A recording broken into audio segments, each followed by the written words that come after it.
All right, before we jump into 5 to go, and we've got a ton to talk about today, I want to express condolences. These got largely overshadowed by what was a momentous occasion going to Mexico City. Travis Carter, longtime team owner in NASCAR, especially of Jimmy Spencer's Smoking Joe Camel's number 23. All right, but he also is Benny Parsons' crew chief when he won the championship for the DeWitt team back in the early 70s and won the Daytona 500.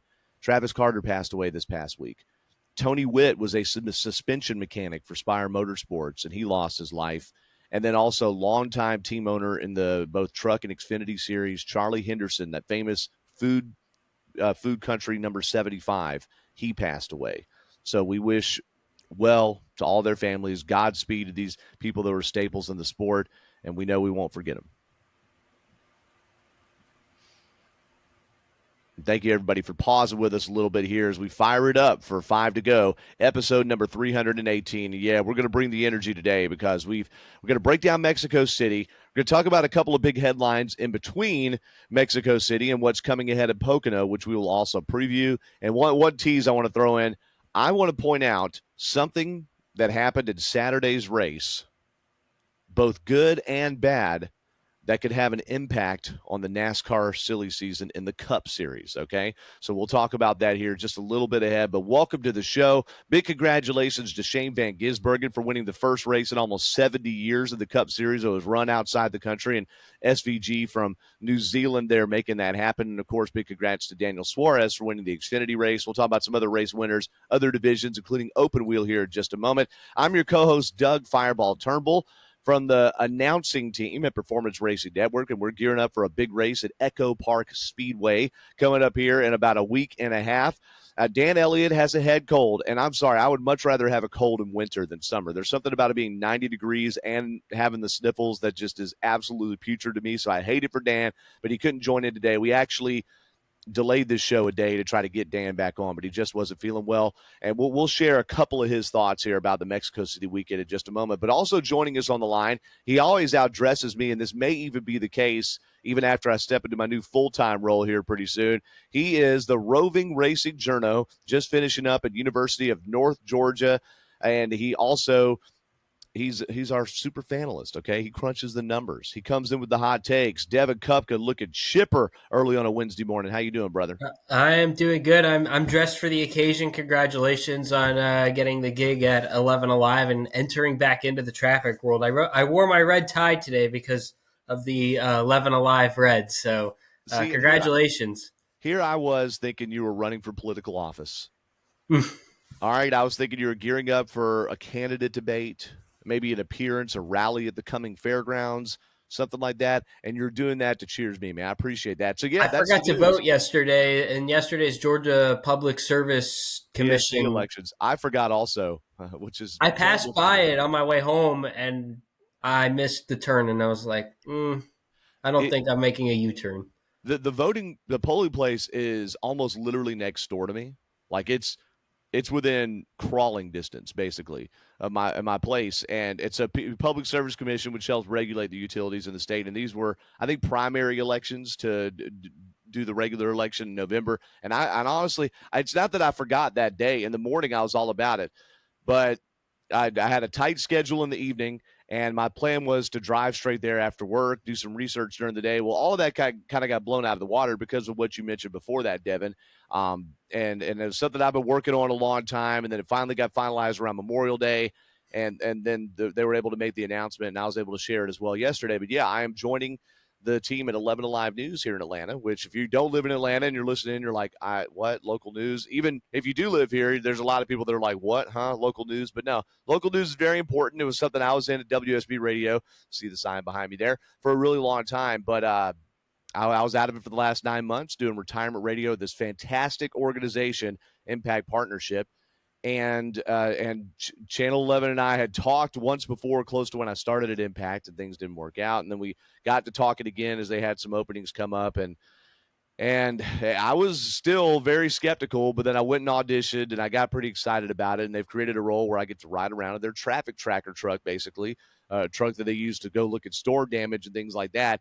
And we're going to join in the morning traffic reports. I'll be the other voice will essentially be like I was in the helicopter, Devin, but on the ground. So there's that. And then I'll also get to do transportation stories similar to what I do in the Atlanta Journal-Constitution Gridlock Guy column, which I will continue.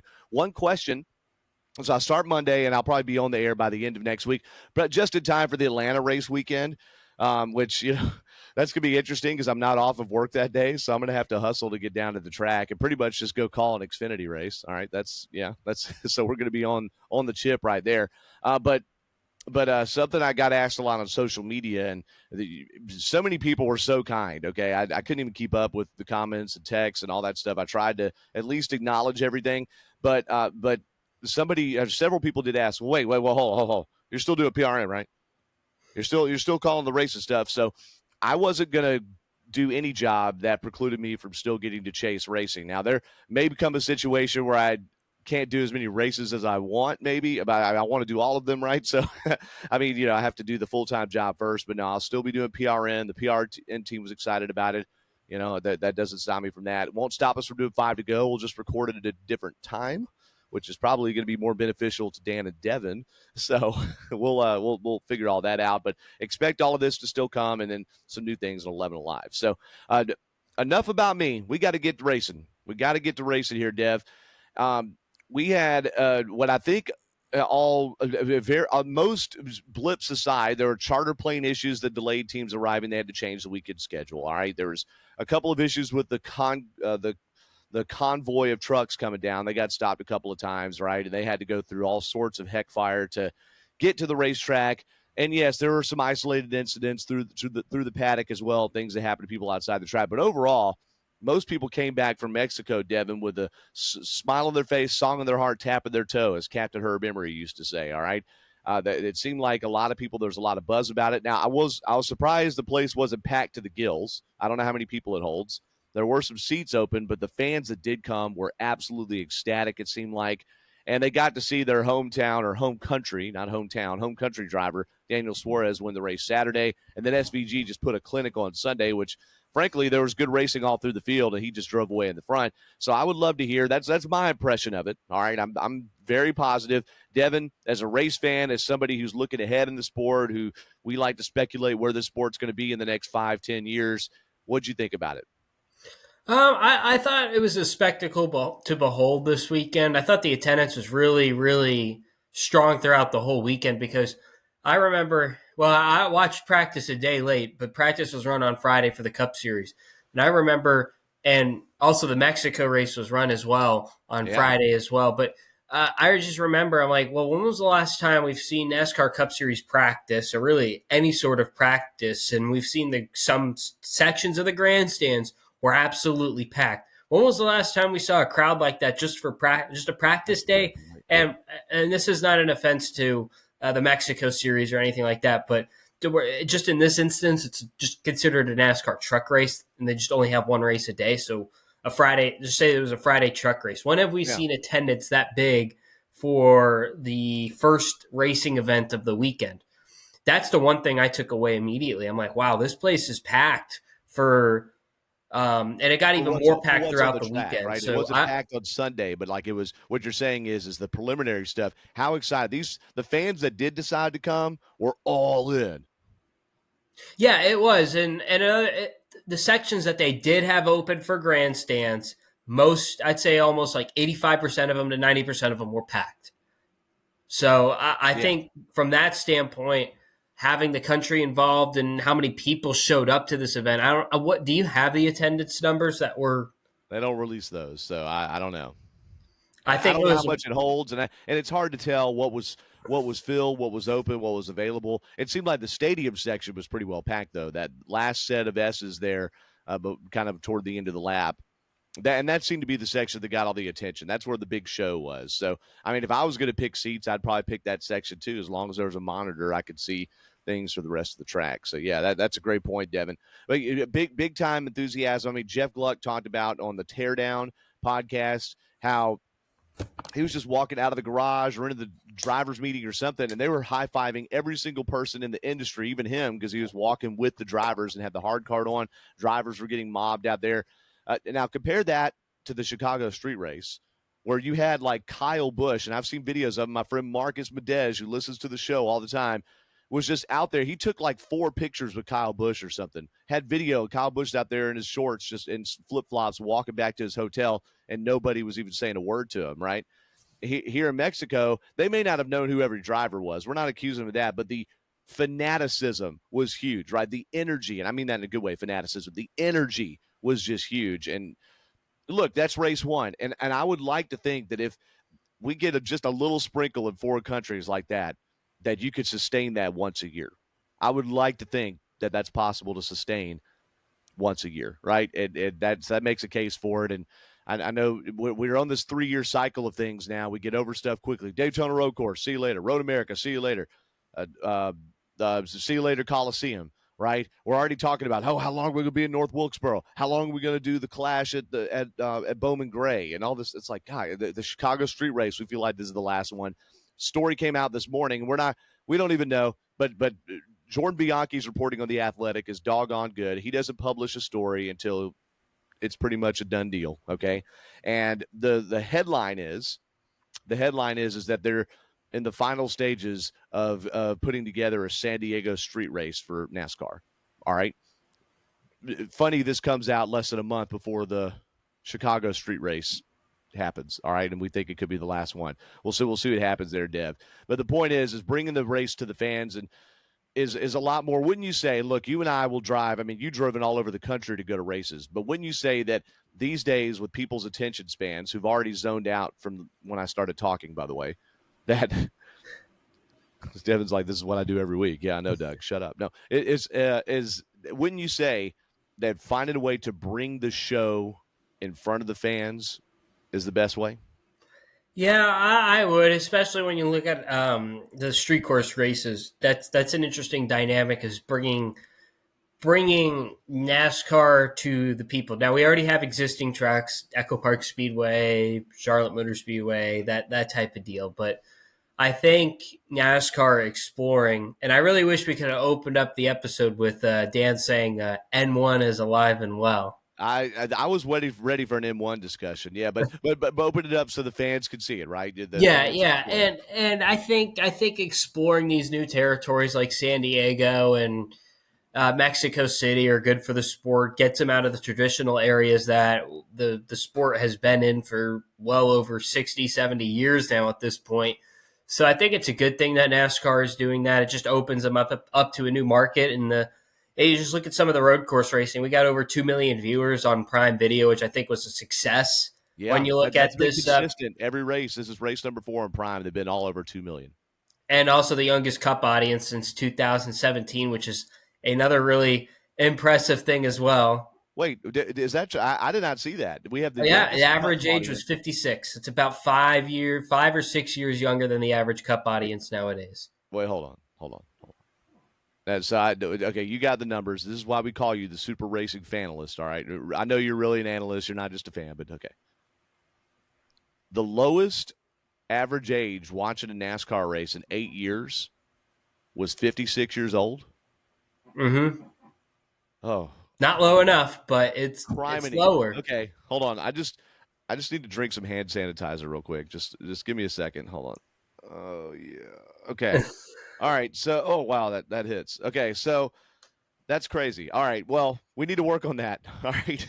And considering the average age of Cup drivers is going down, it's kind of gone down, right? As the Kevin Harvicks of the world retire and Truex and all that stuff, it's like, gosh, a Chase Elliott and Ryan Blaney does not make the average age of the races younger. That's a whole different street. I think. Yeah. I think racing in some of these F1 venues and the street racing is really attractive to a younger audience, I think. Yeah. Look at how well Chicago Street Course Race has done the past 2 years. With rain involved, over 4 million viewers for both of those races. Yeah. But part of me wonders, are you getting it? So it's just interesting to wonder where that other, and I'm going to say the extra 1 million is, because you're losing about 1 million by being on streaming. If your average race has about 3 million watching, streaming is 2 million. 4 million when it's been on traditional broadcast has been the Chicago Street Race. So you got to wonder, like, how much of it is the casual fan that's not going to watch each week and they all tune in, so to speak, right? As opposed to a random 27-year-old that's trying to look at it. That's what I'm wondering, because I still don't. If I went around and asked even people I know about that love F1, hey man, they're racing the Chicago Street Race, you gonna watch that in July? They'd be like, what? Does NASCAR? Wait, what? You know, it's really hard to gauge where it permeates. In another way, I just saw on Barrett News Media, which they cover, especially radio, a lot of sports media things at Barrett News. Barrett put out, so this is for the first time, streaming overall is outpacing cable and broadcast. All right. But the numbers, gosh, let me pull it up. Just give me 1 second. This is just to the point of how fractured our viewing experience is. If y'all will give me just a second here. I've got it right in front of me. God dang it. Where is it? Okay, it's right in front of me. Okay, here it is. All right, look. Read more. So streaming numbers are up 71% just in the last 4 years, since 2021. Okay? Here's the graph. This was, let me make sure I'm getting it measured right, during May. Okay, so it's the month of May. 44.8% of all viewing of media was on streaming. All right. Now, this is not including watching Instagram reels and things that we don't even think to turn the TV on, right? This is just watching stuff. So that includes, but here's how the streaming broke down. You're like, oh, wow, that's half the country, 44.8%. My stars and garters. 24.1% was cable, 20.1% was broadcast. So broadcast was third. Even cable was behind. Remember we used to complain about cable? Oh, no, the race is on cable. Yeah, well, okay.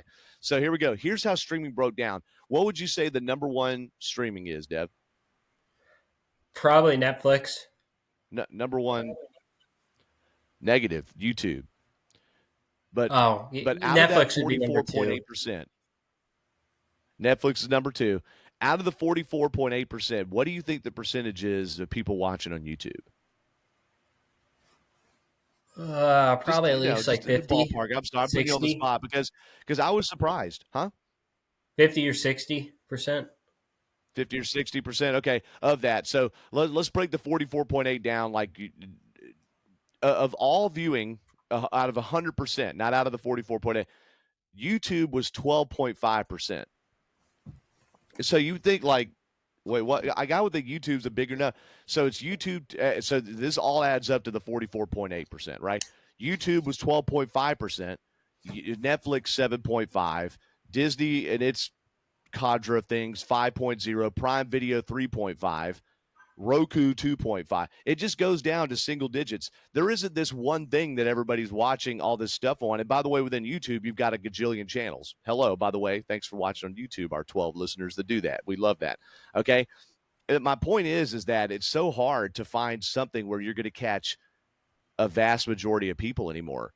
And it's only getting harder and harder to do that. And so I took us on a real rabbit hole there, but that's the point is I think we have these expectations that somehow NASCAR is going to get street racy enough, young enough, international enough to be popular enough again and compare it to 2006. And I don't think there is anything. Oh, crap. I don't think there is anything that we could do to catch those numbers.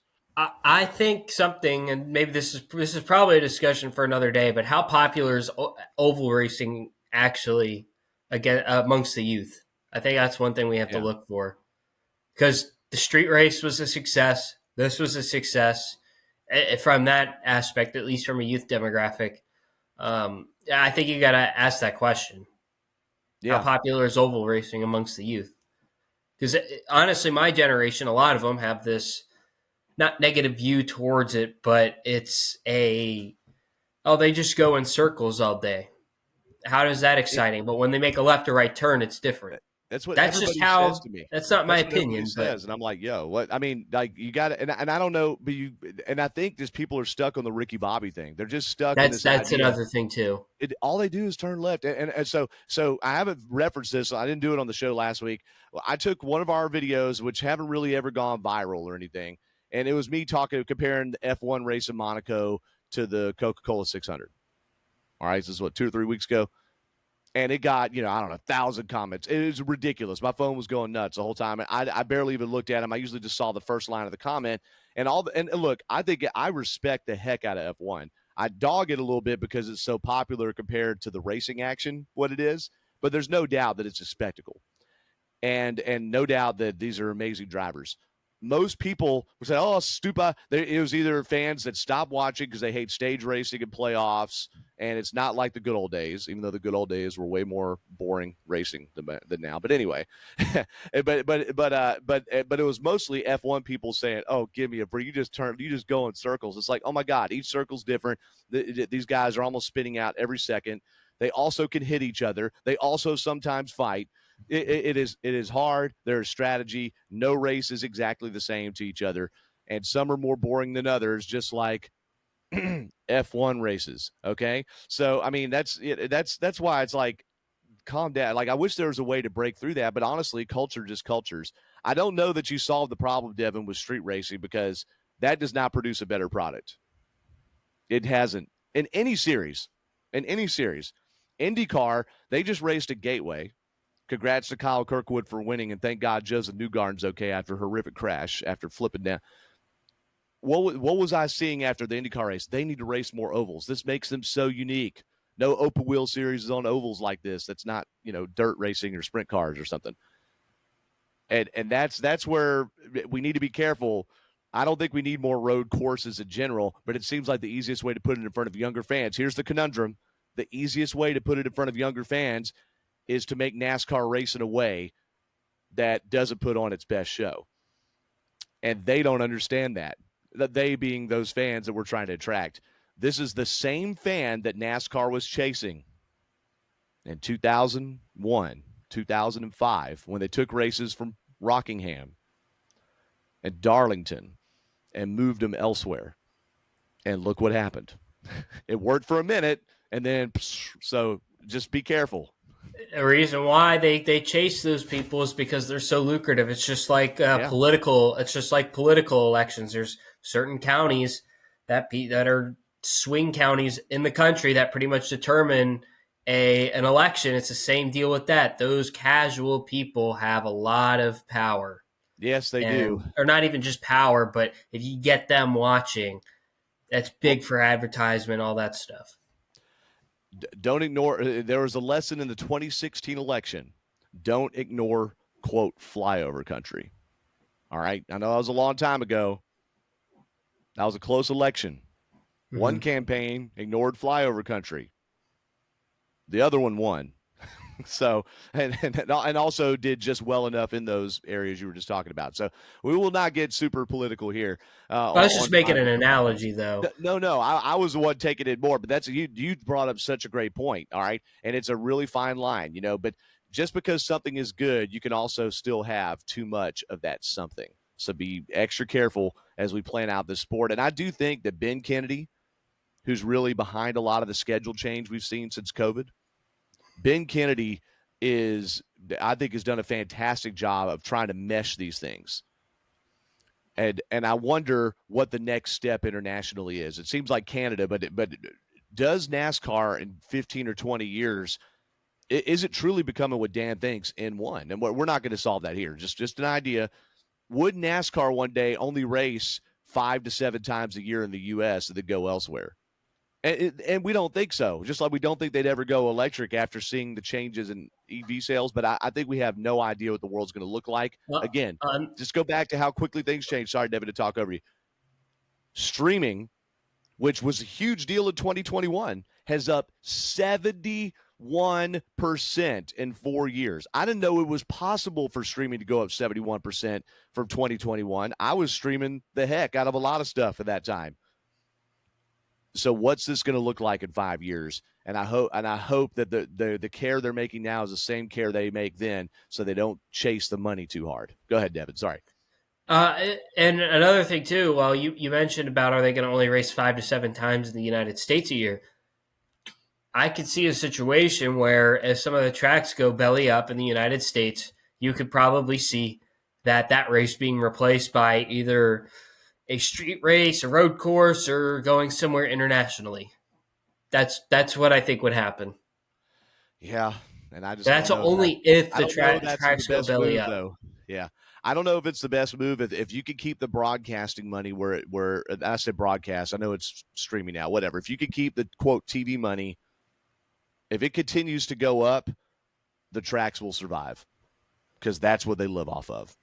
That's the facts. That's the facts. Hey, Mexico City race. Boy, you know what? We could stop this show right here, and probably people that do podcast analytics would say, hey, stop it. You've done 25 minutes. Yes, 6 minutes was Doug talking about his career. But we've Oh, done it's been a 20. great podcast so far. Exactly. But stop it. Just stop it. You got listenable. It's snackable, as they like to say. Yeah. Let's go. But we hadn't talked about the race yet. So here's the deal. Sunday's race, SVG won by the largest margin in 14 or 15 years. That was a fuel mileage race. One stat I saw, and I didn't look it up myself, I think but Seth Eggert does one heck of a job. Follow him on X, Seth Eggert. I don't know how he keeps up with all these. I don't know what his method is. I've never asked him. I should. Okay, that should be a whole podcast. He has a whole bunch. He showed me before. He has a whole bunch of spreadsheets and stuff that he works on throughout race weekend, and that he keeps up with. I think there's a website. I forget what it's called. It's like Motorsports Reference or something like that. Him and Justin Schuler work on that website where Sorry, that has a bunch of charts on it as hand well. sanitizer after you saying there were spreadsheets involved. I just had to take another hand sanitizer hit. Sorry about that. Okay. All right. So, it's Seth Eggert, and I forget who else too, but it's a Motorsports Reference. I'll look that up because Justin Schuler. That's the Justin name. Schuler. Okay. And I think Justin Schuler was at Front Stretch, right? Didn't he used to be? I think so. But anyway, I'll look it up right now. I'm going to look that up because he deserves it because he said that it was the biggest non-fuel mileage victory since Jeff Bodine lapped the field 1994 North Wilkesboro. All right? That's wild. That's wild. Anyway, that's big. And, yeah, I'm trying to look up, see. I'm on his site now, Seth Eggert. Okay. He's been kicking the tire. Motorsports Tribune. No, that's not it. Okay, I'm not sure. Well, anyway. Motorsports-reference.com. But yeah, and maybe I should start going there instead of Racing Reference, okay? Because my gosh, but he keeps up with all these different things, like things that people involved in crashes, races affected by rain and stuff. Because it's hard to find those in a quote box score or a race result, and it's really, really very helpful to tell the story of the sport. Yeah, motorsports.reference.com. I got to bookmark that. Okay, so. Nonetheless, we saw something rare Sunday, and I'm okay. Just like with William Byron almost winning Darlington, it's okay every once in a while to see a butt whooping, to see somebody put on a show. And SVG did have competition, though, Dev, from Ty Gibbs. All right. But Ty Gibbs got caught up. He tried to long pit a little bit just to get – you've got to try something. If you know you're the second best car, try something else. Ty Gibbs ain't trying to point his way into the playoffs, although we saw in Michigan they were fuel saving instead of going for the win. They should have gone for the win. But SVG won by 16.9 seconds. Ty Gibbs, a caution came out while he was stretching his fuel or stretching to pit later, and he ended up finishing in 11th, and he was not able to cut through traffic. That's kind of been the deal with Ty Gibbs, is when the odds are stacked against him in Cup anyway, he kind of folds a little bit, so he only finished 11th. Here are your top 10 real quick. Christopher Bell, who broke a transmission in Saturday's Xfinity race, he finished second. Chase Elliott, here's how Chase Elliott's season has gone. Even though he's up in the points, oh, wow, Chase Elliott finished third. You know, what? Oh, wow. Oh, he on a road course. You remember when he used to win all of those and then the Gen 7 car happened? Anyway, but Chase Elliott was third, didn't lead any laps. Now, I got to stop at fourth place. Alex Bowman. Did you see his comments after the race, Devin? Alex Bowman, as we covered on 5 to Go, episode 316, got the living snot kicked out of him in that Michigan crash. Head on into the wall. He got on his radio immediately and said, that was big, guys. He said after the race on Prime, he said that he couldn't walk on Wednesday. His girlfriend was having to, I mean, not like paralyzed, but like he was so sore, he couldn't. They had Anthony Alfredo on standby. Hendrick Motorsports, Alex Bowman was in such a condition, they had to announce that he was going to race in Mexico. And he gritted his way through that race and finished fourth. So praise be to him. Kevin Harvick said on Happy Hour this week that generally if you're a driver and you have a big distraction, especially an injury, that sometimes heightens your focus in the race because you're doing just everything you can to get through it. And it can sometimes make you drive better because you're trying harder to achieve what normally would be easier for you to do, right?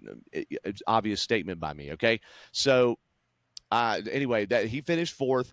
The rest of the top 10, Michael McDowell was strong all weekend. Go and listen, even though it's already in the past, to the Inside the Race podcast with Steve Letarte. Michael McDowell breaking down this track on there and talking about the hours and hours of prep he put in made me put him in his fantasy lineup. This guy is still in the Cup Series because of how much he studies on ovals and road courses. And, of course, he's great at road courses. He finished fifth. How about JHN, baby? There's all this SVG talk. JHN, John Hunter Nemechek, finishing sixth. Chase Briscoe, seventh position. Chase Briscoe never drops F-bombs on the radio, but he had a few for Ross Chastain at some point in that race. He said F that MFer at some point. Not used to hearing that from Mr. Briscoe. And he was also caught up in the big Kyle Busch crash, the big crash of the day, and got damaged and rebounded. Cole Custer, I believe, first top 10 of the year. I got to go check that and make sure that's right. Cole Custer finished eighth, Dev. I'm sure you bet on that in Vegas. Ninth was William Byron. And Chris Buescher finished 10th. Buescher and Austin Cindric were the only two drivers to leave on slick tires when the rain started falling at the beginning of the race. Cindric was able to maintain. Buescher fell way back, but he still rebounded. So anybody in the top 10 you want to opine on there, Dev? Yeah, just an impressive run by John Hunter Nemechek there in sixth, and then you had Michael McDowell also running in the top five. Prime is really pushing McDowell throughout this whole race weekend as a driver to watch out for. I just think that's because he was on that podcast with Steve Letarte. Guess who's in the booth on Prime? Oh, Steve Letarte. There you go. I mean, but I listened to it. I was like, Michael McDowell better finish in the top 10, or everything I believe about racing is not right. So because they kept running on, he won the 2023 Indy road course race, and yeah, he dominated that race, but that was one road course win in his 15-year career in the Cup Series. So I took a lot of that Michael McDowell hype with a grain of salt on Sunday. I get that, but he's always been good on road courses and usually has driven lesser equipment. And he also has, I think it's he has one Xfinity win on a road course as well. I mean, he's thought of, that's his background. I mean, at one point he was on the Formula route, he was on go-karts and all that stuff, and then made the turn into NASCAR. But a big deal for Michael McDowell. Now on the other side of Spire Motorsports, where we're going with this. Oh, well, no, I should say before that, a couple other things in the back of the pack. Kyle Busch, his horrible luck continues. He just, again, there was still, the track was damp. He went to the brakes and he said the car just turned to ice basically and turned, and it collected and eliminated himself. Kyle Larson had, many laps down, damage. This is the second time, at least this year, Devin, we've seen Cliff Daniels and the 5 team repair that car and spend forever repairing that car and then sending them back out. They did it, and I think it was at it wasn't Texas, and it wasn't the Coke 600. I forget where it was, where it was a big story about they decided to use that as a test, like in the playoffs, if they needed to do that. So they rebuilt the car, and then they went out and turned the Xfinity fastest lap and got the bonus point. How about that? There's some people that are really up in arms about it, but I say, that's the game, bro. Like, what? Why do we hate that? I love when Formula One, when somebody pits from 18th place and puts on tires and runs the fastest lap because they got nothing to lose. I mean, why not? I don't have a problem with it because when you look at it, we don't need to make a simple rule complicated. The fastest lap is the fastest lap. Whoever puts the fastest lap on the track should get that point. It doesn't matter if you're 50 laps down. As long as you run the fastest lap, get the point. I don't think we need to be like, all right, you need to be top 30 or something like that, because that's just ridiculous. You're just disqualifying. One objection people that is valid is, how in the world is it legal, right? Like, if you could get an actual championship point, how can they tech a car that's been all crunched up and then you put it together? You're going to try something, right? You might as well try something. They're probably not going to tech you after the race either. So that is legit, but it's also, I don't know. I think don't hate the player of the game. I don't know. I didn't like the idea necessarily. I didn't love the idea. I don't hate it, of getting a fastest lap point anyway. I don't know in NASCAR if it makes that much of a difference, because so many things affect your lap with traffic and all of that. Whereas in Formula One, you could get a big gap and run all out. But nonetheless, Props to him. 36 points up on the line for that. Throughout the year, there's 36 points more that you can gain throughout a That's year. correct. That's correct. And this point was made. I'm not original here, but how many points did Kyle Larson lose the regular season championship by last year, Devin? What was it by? Was it like 2 points? It was one. One? So there you go. Hey, it sucks he had to miss the Coke 600 last year, doesn't it, huh? And all the other times where he might have scraped a wall or had a slow pit stop or anything that could happen with any race team. All right, so that's the rundown. I was surprised to see A.J. Allmendinger not make a lot of noise. He was never really a factor in the race weekend. And Daniel Suarez in his home country track, he finished only 19th. He did, though, get up and lead a lap at some point on a strategy thing, and the crowd went wild. Also, Ryan Truex, substituted for Denny Hamlin, was basically second to last place in all metrics and had a spin during the race, but he managed to finish 23rd. But now we talked about the back of the pack. Zane Smith was all dinged up and taken out of it. Carson Hocevar spun by himself, got a lap down. And then we had trouble. All right. So we know, look, we're not going to say who needs to beat whose butt here. We know that Carson Hocevar is owed one. What I want to do is more paint the picture for Hocevar. Ricky Stenhouse has every reason to be mad, had every reason to yell at him after the race, and is smart enough. If Ricky Stenhouse had been 10 years younger, he would have tried to whoop that butt right then. He's smart enough to say, I'll see you back in the U.S. Okay. So props to him. That's maturity. That's maturity. Okay. But look, Carson Hocevar gets into Stenhouse for the second time in 3 weeks. Both times, I don't think he was trying to wreck Stenhouse. But when I covered traffic, and will continue to cover traffic, Devin, I never believed in calling those accidents. And I hate how they call them accidents in NASCAR. They're crashes. Even though you didn't mean to achieve the result, there was something you did on purpose right before then that led to the result. And it's not just bad luck that Carson Hocevar is running into people. And I don't care if you're going for the win, but I'm saying when you're back there 17th and 20th or you're a lap down, there's no reason to do that. And Ricky Stenhouse Jr. used to do that a lot, and he's gotten better, and that's why he's in playoff contention. So Hocevar basically said he got slick on the marbles, dove into the turn. Stenhouse said he was managing tires, and then all of a sudden he just sees Hocevar from way back come and hit him. And here we are. Now, here's the other thing with Hocevar. Spire Motorsports fined him $50,000 for Hocevar's big on Twitch, and he puts these videos up all over the place and other social media, playing video games, talking smack, cussing, all that kind of stuff. And he called Mexico an S-hole, or Mexico City an S-hole. All right? And I don't mean super, okay? Spire Motorsports fined him $50,000. Probably because NASCAR, as the Athletic Reporter, was getting ready to do that. And they've got sensitivity training. I want to pull it up. They actually have 3 charities that they're donating that money to. So they're not taking money from their driver, putting it in their pocket. They're going to donate it to 3 Latina-based charities. Okay. Dev, you're about the same age as Carson Hocevar. I did not know this until he got the fine. I saw he had this big sponsor, Teleplay or whatever it's called. What's it called? Let's see. Total Play. Excuse me.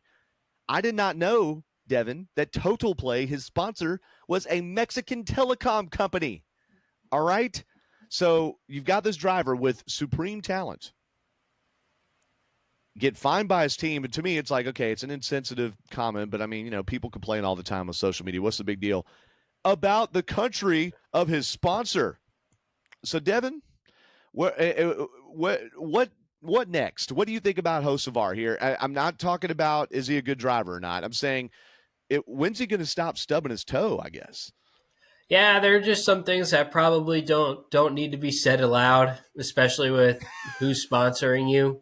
But that's just my thoughts. So there's just knowing that they just raced there, and yeah, you might have a good positive or negative opinion about Mexico City, but the fact that your league raced there, your team raced there, your sponsors from there, there's just some things you just need to keep to yourself about. And you don't want your drivers, if you're NASCAR, to say all these things, or even other people in the industry to say these things about Mexico City or anything like that, because, it's probably not a good idea to do that, because not only will Mexico City maybe not want NASCAR to come back, but Also, you got to look at the area that Mexico City is in and other things too. And you don't want to have a target on your back next time you go there. Well, no doubt. And it's just, okay, here's the deal.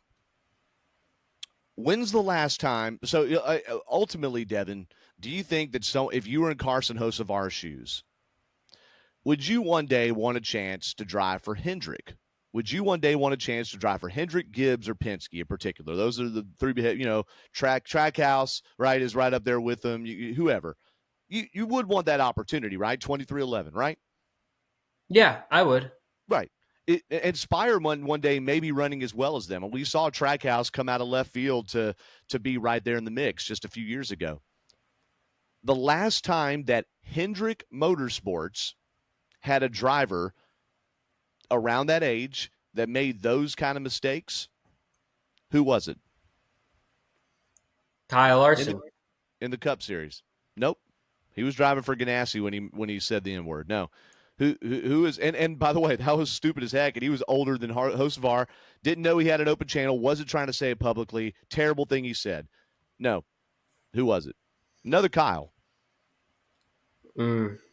Kyle Busch? That's correct. Kyle Busch got replaced by Dale Earnhardt Jr. for 2008. Hendrick Motorsports chose Casey Mears to stay in the 5 car, or to switch over to the 5 car and put Dale Jr. and Casey Mears' old ride and rebranded 88 instead of keeping generational talent Kyle Busch. Do you think it was because he didn't have enough talent? No, it was tact. Now, Joe Gibbs was able to harness that, and while Busch had many moments over there and was able to use his driving talent, his car owner talent, his ability to overcome his personality waves, it cost him a chance to be at Hendrick Motorsports. Penske Racing had Kurt Busch for about 5 years, 2006 through 2011, I guess 6 years, okay? Why did Kurt Busch lose his ride at Penske? Did Kurt Busch lose his ride at Penske because he forgot how to drive? No, it's because he cussed the team up and down all the time, and then they caught it on national TV. He cussed Jerry Punch, the nicest reporter of all of them, probably. And that mistake right there, Kurt Busch left. He's going to be a Hall of Famer. We already know. We talked about it 2 weeks ago on the show. But Kurt Busch left wins on the table. Not because of his talent, because of his tact. Carson Hocevar is going to win races, even at Spire. But he's not going to, and he's 22. So when he's 32, he's going to look back at this and he's going to do a Dale Jr. download or whatever they have then, and say, "Man, I don't know what I was thinking then. I was stupid." But these are the kind of things. Ross Chastain made these kind of mistakes on the track, but Ross Chastain off of it always tried to clean it up. And Hocevar needs to be careful. Your right foot is not going to save you every time. All right. So I'm interested to see where payback and all that stuff is. Ain't gonna be a Pocono. All right. We'll get to Pocono in just a second.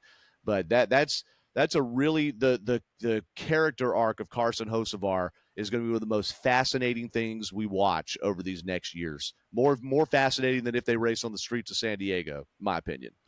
All right, so he finished 34th. By the way, the in-season tournament, we're one race away from that debuting at Echo Park Speedway here in Atlanta. And I don't want to get the seedings are up online. You can look them up yourself. We're not going to get into it. Denny Hamlin is still ranked first because it goes by best finish, and he won at Michigan. And Carson Hocevar is 32nd. And Shane Van Gisbergen is not in the tournament. Isn't that great? All right, so I don't know why they didn't just take all the drivers. Why do you have to eliminate like 3 of them or 4 of them? That makes no sense to me. I've done complaining about that. Saturday's race, Dev, proved to be more of a barn burner, not just because of who won, but how he did it, who wrecked themselves, and also the finish. Taylor Gray is becoming like Sheldon Creed with these second-place finishes and almost winning there. But it was Daniel Suarez going to victory lane. Devin, what'd you think about Saturday's event, especially the fact that Suarez had to do it in a backup car coming from the back and the whole 9 in his home country? Really wish I could have caught the Xfinity race on Saturday because I was working all dang day at Culver's. So I think Daniel Suarez winning in the Xfinity race, and I thought about this.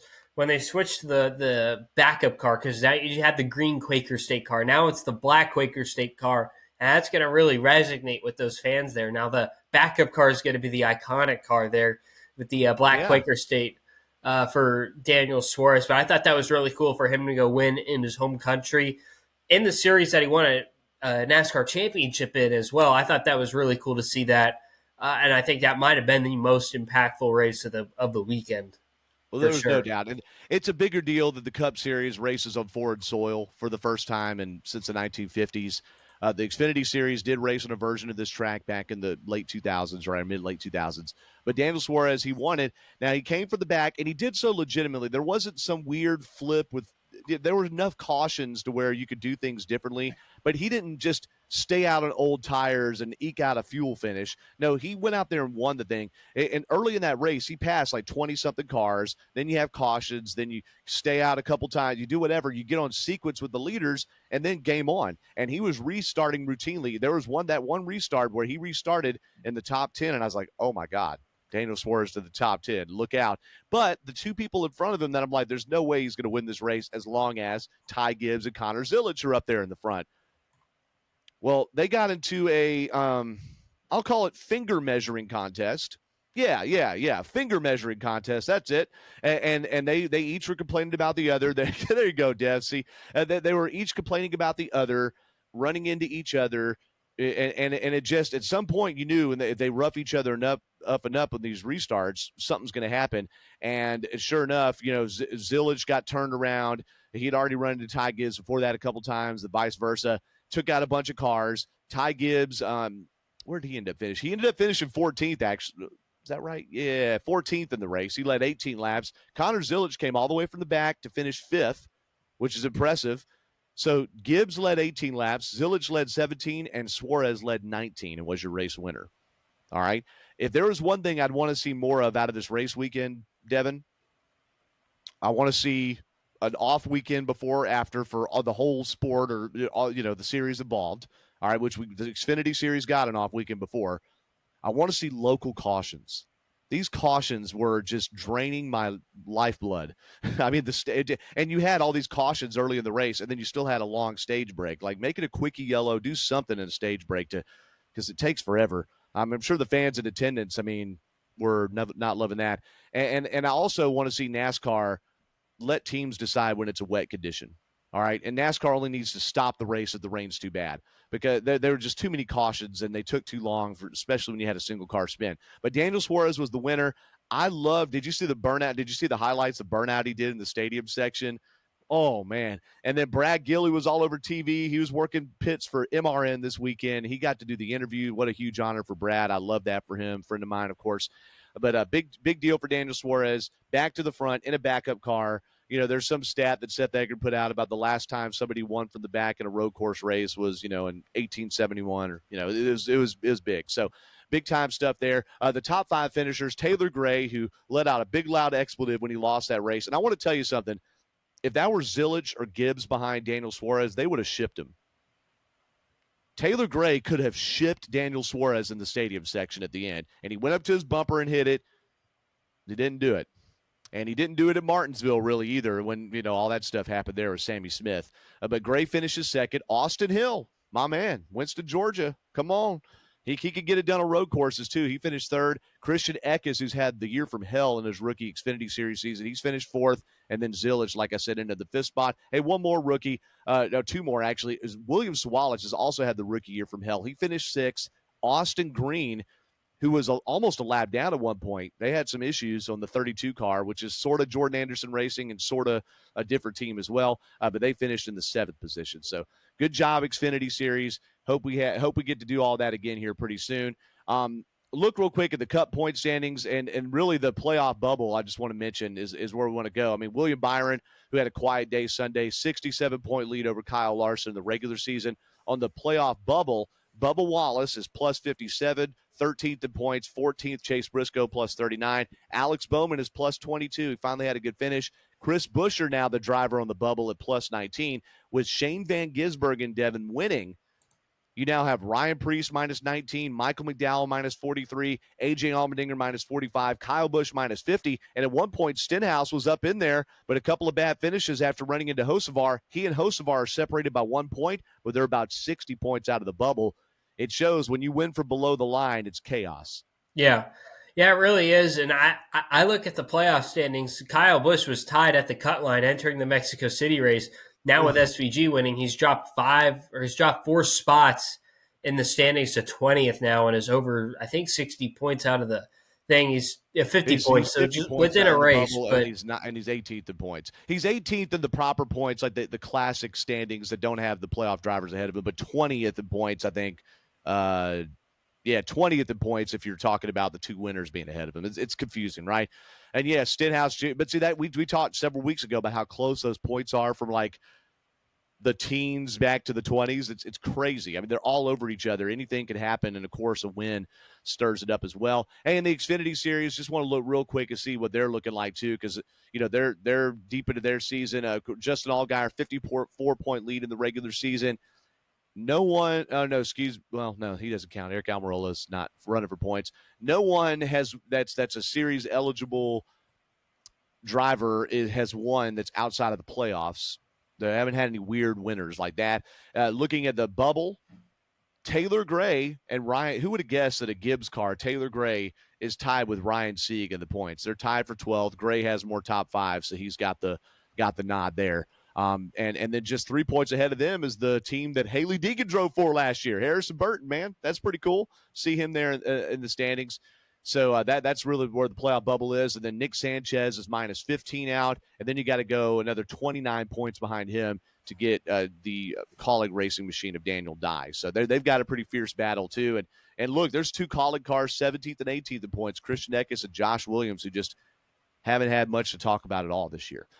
Other race winners this weekend, Devin. We got a few more headlines to get through here. George Russell, I know you watched every minute of F1. I didn't either. George, it was during the NASCAR race, okay?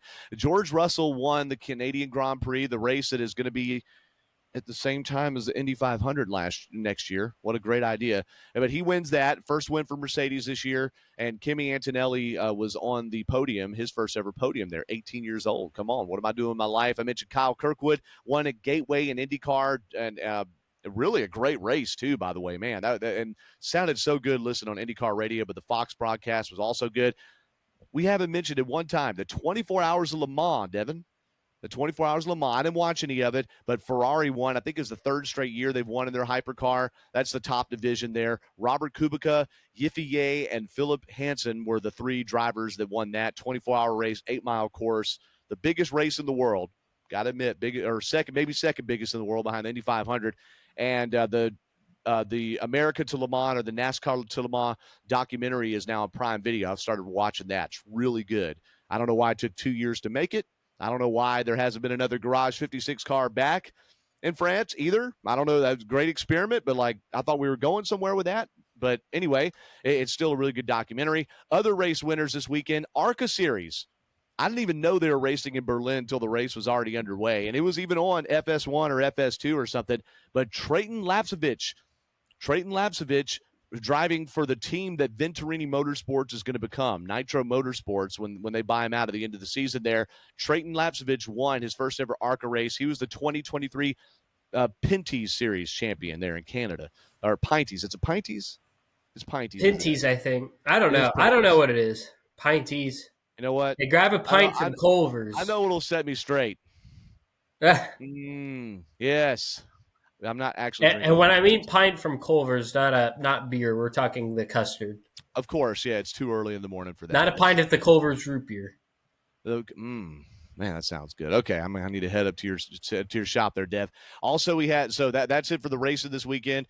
Arby's announced as the founding partner of the Chicago Street Race with the slogan, "We have the streets." I like that. I'll take it, man. Interesting. Arby's going big in on NASCAR again. I mean, they're all over Cody Ware's car, number 51. So I'm sure they're getting a cut rate discount on that. But I love seeing brands that people recognize put more in on the sport. That's cool. I think the funny thing about it is that McDonald's, the past 2 years, was the founding partner for the Chicago Street Course race. Yeah. Go from Yeah, no kidding. McDonald's to Arby's. Oh, that's true. I didn't realize that. Okay. Okay. Man. And I McDonald's just I just is sunk a with your Chicago-based company. Ah. Okay. That's Arby's saw an opening there. Yeah, it makes you wonder. I mean, again, the fact that companies that we recognize and not just business to business deals are going in on this is big. 2311 and Front Row Motorsports, as expected, are appealing the injunction ruling from, I guess it was 2 weeks ago now, that could potentially strip the charters, the temporary charter situation that was in place for this season only for those teams, as they have the antitrust suit against NASCAR and they didn't sign the new charter agreement. The judge, by the way, in the antitrust suit has expressed skepticism over the motives of what 2311 and Front Row Motorsports are trying to do, and asked them, hey, what's your end game? If we rule in your favor, what do you want? And I'm very much paraphrasing. Go read the reporting in The Athletic. Go read the reporting elsewhere. That's not behind a paywall if you don't pay for The Athletic, okay? Although you should. It's worth every dollar I spend on it. But here's what the judge basically is wondering is what's going on. Jeffrey Kessler, the attorney for the plaintiffs in this lawsuit, the race teams, said that they want NASCAR to divulge itself of owning racetracks. And they would like the ability, if they own the Gen 7 car, to be able to run it wherever they want to and not just in NASCAR races. Now, NASCAR has strict rules on testing and things like that anyway, no matter any generation of car, because they don't want teams to go and like they used to 15 years ago and just spend millions of dollars tested 3 days a week. But that's part of the reason behind it. But, their argument is, hey, we spend hundreds of thousands of dollars building these race cars. Why can't I race it wherever I want to? It's my car. It's just like with a baseball bat or a football. This is our football, right? So I think to me, if they got those two things, Devin, especially the one of NASCAR divulging itself of racetracks, which you always talk about, racetracks kind of a depreciating property, right? I would see, like, why couldn't they settle on that one? Because to me, I'm thinking the end game is NASCAR doesn't own its own sport anymore and becomes like a league. But if all they want is for them not to own the racetracks, I feel like how can they not hammer this out? Well, NASCAR has retorted by basically saying these guys practice non-competitive practices. They tried to sabotage the sport. They boycotted meetings. That's what their answer is, particularly about Curtis Polk. So, Devin, I know you generally have not been in favor of the race team's stance on this, but it's interesting, I guess, right, to see what their end game could be. Well, the thing is, NASCAR is a very easy case if they want to, or the court is like, hey, what would happen if NASCAR de-invests in their tracks, lets them go? Yeah. You have to look at them. Let's just hypothetically say NASCAR only keeps Daytona, maybe Talladega, but hypothetically say every track goes independent, doesn't get picked up by SMI or any group like that. And would you be able to sustain the track on its own as an independent, not affiliated with any sort of company like SMI or ISC or the NASCAR owned tracks? Would it be able to survive on its own? Yeah, that's a good point. Like, how would a Talladega Super Speedway, 2 race weekends a year, what else do they really host there? Right. Yeah. Well, could they? Well, I mean, it's TV money. I mean, it's a big proving ground. There's other fairgrounds that only have fairs once or twice a year, right? I mean, I think it is possible to survive without, because these tracks do need to be able to be profitable on their own, even as a whole company, right? It's not like you take, super profitable, I'm just making it up, Daytona, and slide money over to Michigan, right? Yeah, I mean, I think that if a track isn't cutting it, NASCAR has shown it can move dates around. I think the question is the race dates, and if you're Denny Hamlin, and then you're going, well, wait a second, like if the sport is controlling, they're owning where we play and controlling when we play there. It's just like so much control in one place, and it's not transparent at all. That's what the teams are saying, and they make a great point. But what's the end game? What's the end game? And you make a good point. Yeah, would it stay in business? I think NASCAR ultimately probably is going to get most of what it wants in this situation, but we shall see. So that's just the latest there. I didn't even know there was a hearing on that yesterday. Had a lot on my mind going on yesterday with all the distractions and people reaching out and being awesome, but that was big. Also, too, Iowa has announced that its cup races sold out. I don't think that's a surprise there. They don't have huge amount of grandstands. They sold out a year ago. Ryan Blaney won that race last year. And also, B.J. McLeod, ladies and gentlemen, he got a chance to run a truck race recently, but he cashed in on that charter, made bukus of money, living his best life. He's bought some nice cars, done some cool things at the house, but he's got business interests too. And BJ McLeod's Pigeon Forge Racing Coaster opens on Saturday. It's a side-by-side Alpine coaster, not Alpine Formula One fans, Alpine. Okay, and where they race side by side. Have you done an Alpine coaster before? Where I don't it's think not so. run by a chain it's where it's sort of like being in a slot car but with people in it. No, So no. you're moving by gravity, and you can actually hit a brake and turn a little bit and stuff like that. It's not throttle, but it's like throttle and brake.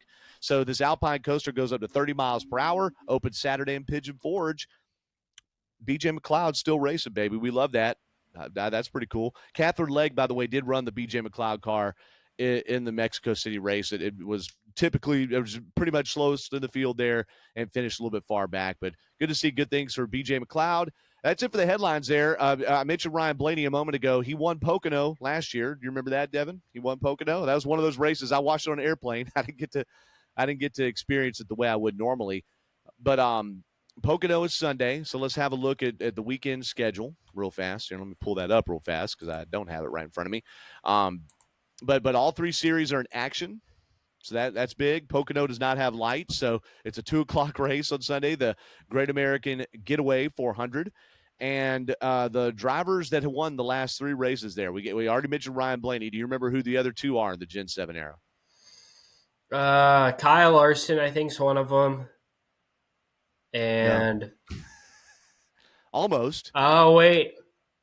It was almost Kyle Larson. No. Who would have clashed with Kyle Larson 2 years ago? And they happened a couple of times late in races. Okay, well, 3 years ago. Are you all in? Denny Hamlin. Denny Hamlin. No, because Denny Hamlin, because there was a DQ. Oh, that's right. Yeah, Denny Hamlin was. Chase Elliott won Pocono. That's right. That was 2022. Yes, that's right. I was trying to think, how did Chase Elliott win at Pocono? That's right. It was Denny Hamlin's DQ 3 years ago with that bubble and the tape on the nose, or the bubble and the vinyl wrap on the nose. Yeah. So Chase Elliott won 3 years ago. Denny Hamlin had that scrape with Kyle Larson. They did it at Kansas 2 years ago and at Pocono. And he got out of the car and people were booing him. He was like, hey, my name's still on the bricks back there, all-time Pocono winner. And he is going to be back in the car this weekend, by the way. Jordan Fish did give birth. Actually, I thought if they gave birth, days before the Mexico race, he'd be in Mexico, but he chose to stay back.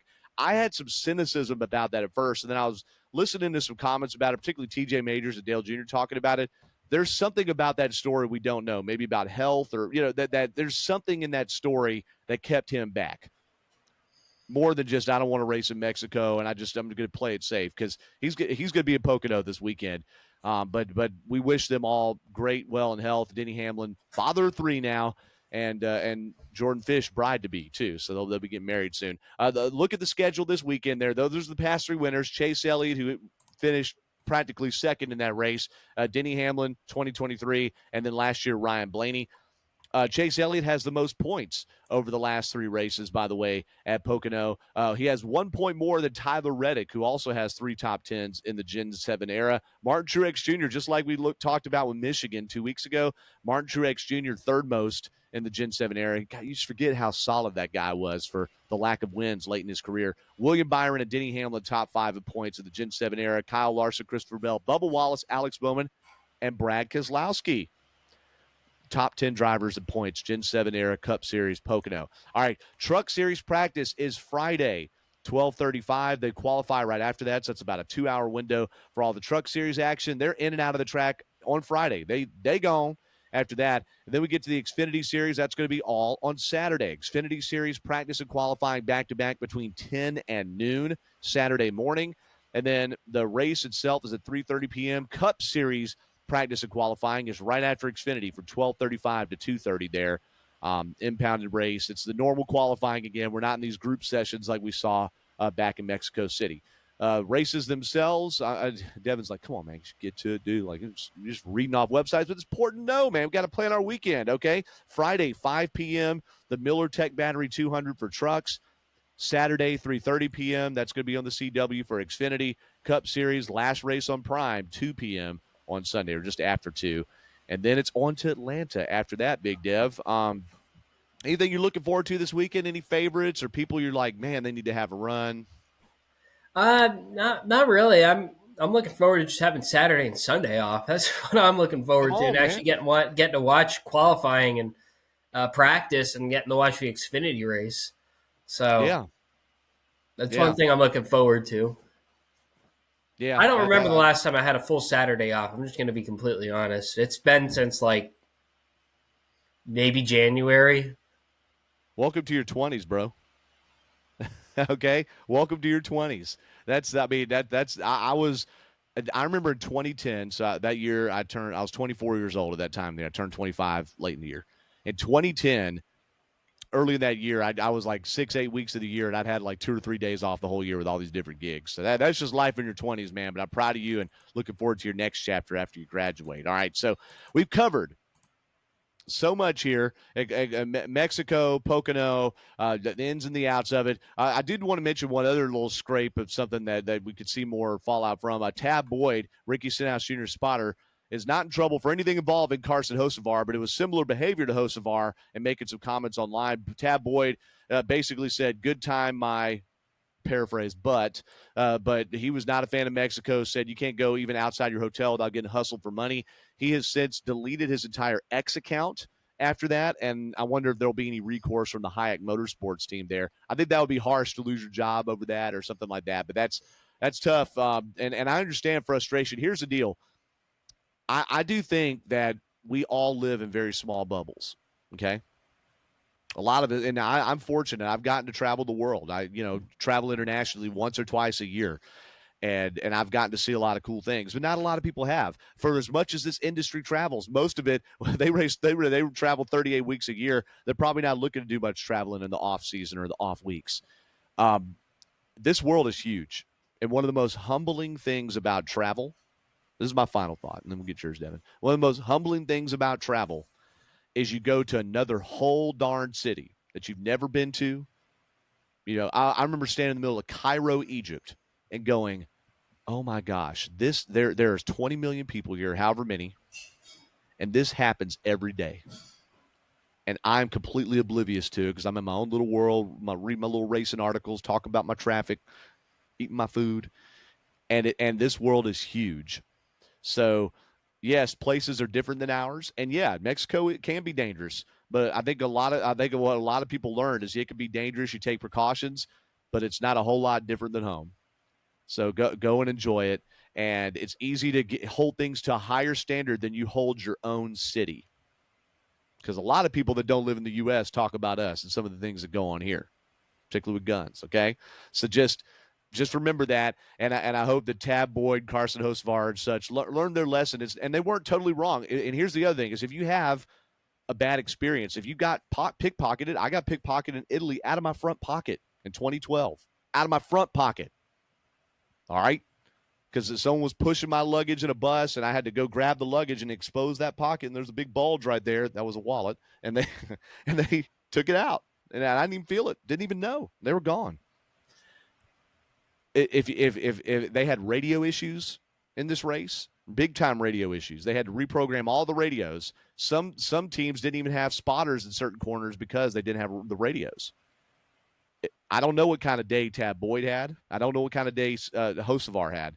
But they may have just been venting in the moment, but unfortunately they vented in a place where it wasn't just to their buddies at a bar. It wasn't just to their partner. It was to the world, and it got them in trouble. So just be careful, folks. Remember, it's a big world out there. And sorry to keep preaching at you. Devin, you got any final thoughts, bro? Where's the hype for the in-season tournament that's supposed to be starting next weekend at Echo Park Speedway? Where's the hype? Where's the hype? Are you hyped about it? Are you being I mean, I'm sarcastic? looking forward to it, but where's the talk about it? I don't. When you brought up the seating thing, I couldn't find anything on the NASCAR website I know. where the There's nothing drivers on are there. seated right now. Hold on. It says in-season tournament, and then it just shows who's 1 through 32 right now. It doesn't show like the current standings. It just shows who's going to play each other in the tournament. It's weird. I'm so confused. Like, is it a big deal or it's not? If it's not a big deal, Okay, go ahead, Devin. I'm sorry. I'm with Because you, we're man. we're 2 races now through the seeding process, and it's barely been brought up at all. Because it's confusing. Make it simple. Just say, hey, either just say, why didn't they just take the top 32 in points right before Atlanta? Or, oh, I don't know, the top 36 in points. I What are we think doing? because they're doing 5 rounds and they evenly cut it down, unless you start giving drivers bye weeks or something. Give the top 5 in points a bye. I don't care. Uh, Give the top 4 bye. Who but cares? you have to be able to cut it down evenly 32, 16, 8, 4, 2. Are you going to make me hit the hand sandy one more time, Devin? You're absolutely right. I mean, I get it. Whatever. But just what's the point of having a 3-race thing that whatever. Yeah, they'll figure this out better for hopefully for next year. But I agree, Devin, is if it's a big deal, why aren't people talking about it? But here we are. We barely talked about it. But why? Because the information is not really available. It's hard to find. I saw something on social media that showed the standings. That's how I even knew that Denny Hamlin was still first and Hocevar was 32nd because I saw a social media graphic. I went on NASCAR.com. It wasn't there. Not easily, anyway. They're all sort of, well, that's a whole different story. But anyway, a great point, Devin. And I'm happy for you that you're going to get a little reprieve this weekend. Well, what's your plan to watch Pocono then? What are you going to do? You got 3 races. You're off fully Friday, Saturday. Not You go to Friday. I Buffalo work all Wild day Wings. Friday, but I get to catch I meant to everything. say Saturday, Sunday. I'm Yeah. sorry. I don't know what the plan is. Probably watch the Cup race definitely from at home, and then Xfinity. It depends what's going on Saturday if I have plans or something later on in the night. But because it's one of my friend's birthdays this weekend, so we'll see what happens. But if I had to take a guess, probably Xfinity from home if I don't do anything. Okay, Xfinity from home. I like it. Okay, well, good luck in your endeavors this weekend. Get some good rest, my friend. We wish great to all of you, and we also wish well to Dan Elliott as he recovers from his head cold there. That's just tough. They've had a tough time in the Elliott house the last few weeks there because Lolly, his wife, fell and got hurt recently and is still recovering from that. Fell and broke her arm. So, We need to yeah, have that's been tough. we need to have a soundboard on here going forward. We need to get Dan saying N1 is alive and well. That's how we should have opened the show. First thing that was Oh, my. said. You know what? I would say that, except I don't think it's said flatteringly, and I do not want to. I know we bring a lot of complaints here, but I feel like we have a lot of positivity. And I listen to some shows, and some that a lot of people listen to, and I hear all this. Oh my God, negative, negative, negative, negative. I'm like, come on. So I don't know that I want to open up with M1 is alive and well, but I do agree we need a few of those. We need But some hot it would takes. be in like though. It wouldn't be like Yeah, criticizing. If we did that, it wouldn't be criticizing. It'd be kind of. I think yeah. it'd be kind of funny. I want to show me the money button. Yes. That's what I need. Hey, there's one point I left off here from Sunday. So it's things that I mentioned or from Saturday could affect Sundays in the future. There's a lot of conjecture about Daniel Suarez. All right. Trackhouse has 4 drivers and 3 seats. There was something I saw Saturday, and it may not be the thing that you think, that to me could be an eye opener to what we see in the silly season. Daniel Suarez seems to be one of the few like soft spots, if you will, right? Like one of the few, oh, is he going to be back or not? It seemed like he was in trouble last year, but he wins Atlanta, race number 2. I mean, Echo Park, race number 2. Um, and I don't think winning an Xfinity race saves the Cup ride, even on a good day. I don't think, but here's the deal. Connor Zilisch is only just now about 19 years old, all right? Connor Zilisch showed what another year in Xfinity could be helpful because of his racecraft there. He should have won that race. He should have won. He had a better car than Ty Gibbs. He was driving better. And if he had chosen the high road like 36-year-old Shane Van Gisbergen did Sunday, where Van Gisbergen still whooped their butts but played it safe, knew he had the car and the talent to win, he would have won Saturday, and we wouldn't have had this great storyline about Daniel Suarez. I think that Daniel Suarez doesn't get as much out of a race car from week to week as Connor Zilisch does. However, he does finish races a lot of times. He doesn't throw them away, and I think that Zilisch, you see how much Shane Van Gisbergen struggled up until now in Cup. I think another year in Xfinity will do him just fine. All right. Now, that being said, SVG could do crap in all races, but win 2 road course races a year and be a playoff contender. So, or win 1 a year and be a playoff contender. We see that. So that could be the deal breaker here is what, the situation is of winning. So there you go as my vacuum cleaner starts up in the back. Sorry about that. So sorry. Yeah. 2 final thoughts. That's way too much of me. Devin, thank you so much for jumping in and getting dressed up this morning. That's big. And you've been so gracious and everybody's been so kind about the Channel 11 stuff. And I still have yet to learn exactly what it's all about and what everything. So we'll see what it's like. I will savor any chance I get to dress like non-TV Doug. So you're going to see non-TV Doug a lot here on the 5 to Go podcast. But thank you, brother, for making time today. Of course. We're on YouTube, my YouTube channel. Devin is on X. All right, just find at Devin_Kupka on X, Devin.Kupka on Instagram, and you can search him on Facebook as well, the 5 to Go podcast Facebook page, my YouTube channel. I'm going to, by the way, Dev, I don't know if we've even discussed this. I'm going to create a 5 to Go podcast YouTube channel. I wanted to get this going and get some traction, but there's no reason it shouldn't be on its own thing now. So we're going to get that set up. Someone's quickly making that domain now. We've just lost it. Crap. Okay, no, but I hope not. But anyway, we're gonna have a 5 to Go podcast YouTube channel, and we've been thankful for everybody that's watched there. If you heard something you think, hey man, this is a little different beat than some of the other racing podcasts, share it with somebody. Share it on your social pages, but text it to someone.